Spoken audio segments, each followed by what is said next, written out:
Penulisan naskah digital merupakan naskah yang dapat dibaca atau ditampilkan pada perangkat digital. Jenis-jenis format digital. 1. AZM Amazon Word, sebuah format proprietari Amazon yang menyerupai format MOBI, kadang-kadang kadang-kadang tanpa menyertakan Digital Rights Management atau DRM. Kedua, EPUB Electronic Publication. EPUB didefinisikan oleh International Digital Publishing Forum, yaitu format standar yang digunakan untuk publikasi digital dan dokumen berdasarkan standar web. Ketiga, KFA, format Kindle Fire dari Amazon. Format Mobi Pocket ditampilkan menggunakan 4 perangkat lunak membaca sendiri. PDB Palm File Database dapat menyertakan beberapa format buku digital yang berbeda yang ditunjukkan untuk perangkat berbasis sistem operasi Palm. Lalu PDF Portable Document Format yang diciptakan oleh Adobe untuk produk Acrobat mereka. Lalu ada PRC Palm Research File sering menyertakan alat membaca. Lalu ada HTML Hypertext Markup Language, adalah tulang punggung dari World Wide Web. Lalu ada CHM Compressed HTML, sering digunakan untuk file bantuan Windows.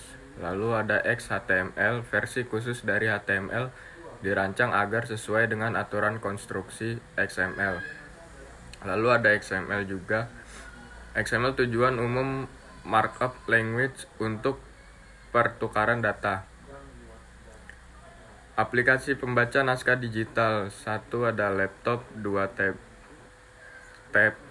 tab atau smartphone, ketiga ada telepon seluler. Penulisan naskah digital. Naskah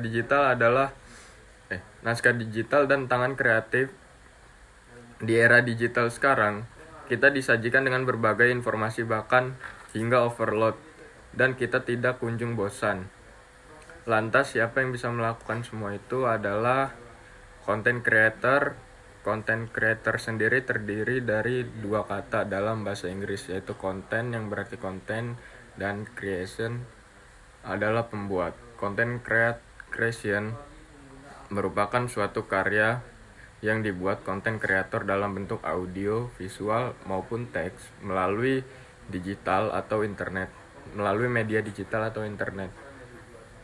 Saat ini, content creation berupa audio visual lebih banyak digandrungi oleh para content creator. Content creator adalah bagian dari sebuah tim kreatif yang terdiri dari misalnya ada penulis, ilustrator, fotografer, dan sebagainya. Dapat disimpulkan bahwa content creator adalah orang yang mampu menciptakan konten menarik. Bagaimana hasil menjadi content creator? Semakin hebat content creator, penghasilannya juga bisa lebih. Contoh seperti YouTuber, selebgram.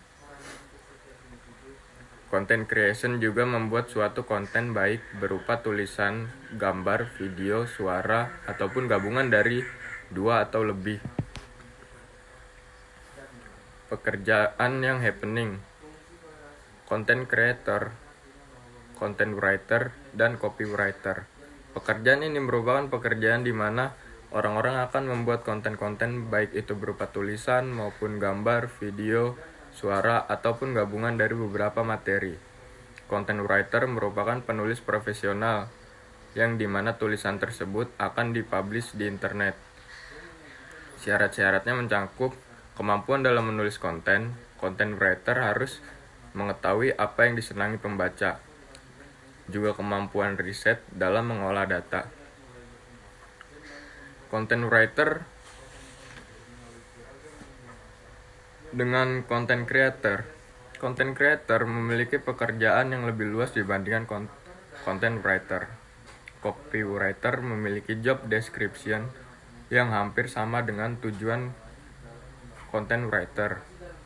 Tujuan penulisan untuk meningkatkan ketertarikan masyarakat yang berperan sebagai konsumen untuk membeli suatu barang atau menggunakan jasa. Yang membedakan adalah tujuan dasarnya. Pembuatan naskah digital. Beda akun, beda konten sosial ID. Setelah kita mengetahui tentang perbedaan copywriter, content creator, dan content writer, serta teknik dalam membuat konten. Jenis-jenis akun sosialnya: 1. Brand account. Akun yang memang menampilkan brand perusahaan sebagai representasinya. Kedua, shopping account. Sesuai namanya, akun ini berjualan, menjadikan nama produk yang kita jual sebagai nama akunnya. Ketiga, ada media account. Sebagai akun media, tentu saja untuk mengabarkan beritanya. Keempat, personal account. Kabarnya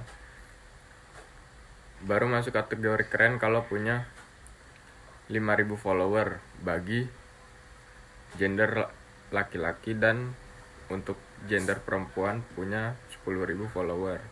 5. Blogger atau influencer. Untuk akun ini, topik yang dibahas harus terfokus dan jelas, apakah soal film, traveling, atau keuangan.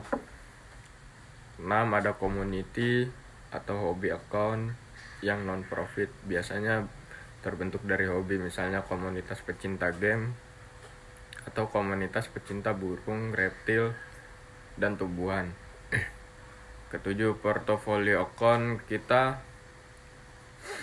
Akun yang dibuat sebagai media untuk menampilkan hasil kumpulan karya kita yang bisa dijadikan sarana promosi tidak langsung dari profesi. Naskah digital tidak hanya berbicara mengenai bagaimana konten naskah produk, marketing, ataupun promosi yang kemudian dipublikasikan. Seorang kreator digital juga dituntut memiliki kemampuan dalam membuat berbagai naskah yang kemudian diterjemahkan dalam berbagai gambar visual. Autobiografi dan biografi merupakan salah satu media bagi para kreator dalam mengasah bakat dan keterampilannya. Teks biografi adalah autobiografi yang berisikan tentang cerita suatu tokoh dalam mengarungi kehidupannya, baik berupa masalahnya ataupun kelebihannya, yang ditulis oleh seseorang agar tokoh tersebut dapat diteladani banyak orang. Ciri-ciri teks biografi. Biografi dibuat berdasarkan informasi serta disajikan dalam bentuk narasi. Faktanya berdasarkan pada pengalaman hidup seseorang yang diceritakan dalam biografi tersebut. Pengalaman hidup seorang tokoh dalam menghadapi masalah-masalahnya yang dihadapinya sehingga dapat menjadi seseorang yang sukses sampai sekarang, dapat dijadikan teladan bagi orang-orang yang membacanya. Tujuan penulisan autobiografi: pertama, mengenalkan diri kita secara lebih detail kepada orang lain. Kedua, memberikan gambaran, pelajaran, serta kisah-kisah inspiratif bagaimana seseorang dapat sukses dalam bidang yang sedang digelutinya sekarang ini, baik itu dalam karir, bisnis, politik, atau bidang yang lainnya. Ketiga, bahan pencitraan seseorang. Manfaat autobiografi sebagai refleksi untuk memahami masa lalu lebih baik. Kedua, membantu Anda untuk move on dari kejadian buruk di masa lalu. Ketiga, mengetahui bagaimana orang lain mengartikan dirimu. Keempat, menyadari perubahan dalam diri dari tahun ke tahun. Kelima, melihat kesalahan masa lalu dan memperbaikinya. Keenam, menjadikan nilai plus dalam masalah profesionalitas. Struktur biografi ada latar belakang keluarga, latar belakang prestasi, latar belakang pekerjaan, dan hasil karya. Perbedaan autobiografi dan biografi. Pertama, data atau informasi yang terdapat pada sebuah biografi ini dituangkan oleh orang lain yang mengandalkan dokumen penting, memanfaatkan narasumber atau studi literatur yang mengungkapkan fakta-fakta atau peristiwa yang terjadi pada subjeknya. Sementara informasi dari biografi seseorang tokoh ini akan memberikan motivasi sejarah penting dan hikmah bagi para pembacanya. Subjek pada penulisan biografi ini lebih mengarah kepada tokoh-tokoh terkenal dengan jasa-jasa dan pemikirannya. Sementara autobiografi sendiri ditulis atau dituangkan oleh diri sendiri beserta pengarang lainnya, sesuai dengan pengalaman yang dialami oleh tokoh tersebut dalam kehidupannya. Isinya berupa informasi tentang tahap-tahap kehidupannya, mulai dari masa sulit hingga puncak keberhasilannya. Peran penulis dalam penulisan di media digital. 1. Penulis digital sebagai komunikator pesan harus provokatif, pintar, lucu, dan memiliki selera humor, serta dapat menarik perhatian pembaca digital. Kedua, penulis digital menjadi penyelenggara informasi atau penulis web yang baik, membantu pembaca mengatur sehingga penulis digital hanya memfokuskan pada informasi yang penting bagi para pembaca. Penulis digital harus memahami media yang tepat dalam penyampaian informasi. Hal-hal yang harus diketahui sebagai penulis digital. 1. Credibility atau kredibilitas menjadi penulis digital. Kredibilitas harus dibangun dan dipertahankan untuk membangun kepercayaan dan afiliasi komunitas. Kedua, bias. Kredibilitas suatu tulisan digital sering dikaitkan dengan kebiasaan di mana perspektif penulis masuk dalam tulisannya. Ketiga, identification atau identifikasi. Identifikasi akan membantu kita memahami bagaimana blog dapat menghasilkan kepercayaan dari pembaca. Keempat, transparansi. Transparansi dalam tulisan digital berupa menghadirkan sumber acuan atau referensi sehingga tulisan tersebut bukan hanya sekedar opini penulis, melainkan berdasarkan pada sumber terpercaya. Kelima, accountability atau akuntabilitas yang mengharuskan penulis digital menjelaskan dirinya sendiri dan bagaimana penulis bekerja. Dalam buku Writing for Digital, Carroll yang menjelaskan 7 cara meningkatkan kredibilitas. 1. Menggunakan navigasi web yang mudah digunakan, menggunakan desain web yang ramah pengguna. Ketiga, menggunakan grafik berkualitas tinggi, membuat tulisan yang bagus. Kelima, memberikan informasi lengkap setiap halaman web. Keenam, memberikan tautan ke situs web lain yang relevan. Ketujuh, memiliki keahlian di bidangnya. 7 informasi yang dapat penulis digital perhatikan agar memudahkan pembaca dalam menemukan informasi dalam tulisan online. 1. Judul dan subjudul. Kedua, pemikat dan pengantar satu kalimat. Ketiga, paragraf ringkasan singkat. Keempat, visual, foto, dan grafik. Kelima, klip audio atau video. Keenam, cerita terkait. Ketujuh, tautan yang berhubungan. Ke-8, linking atau menghubungkan. Sekian dari saya Bahtiar Effendi.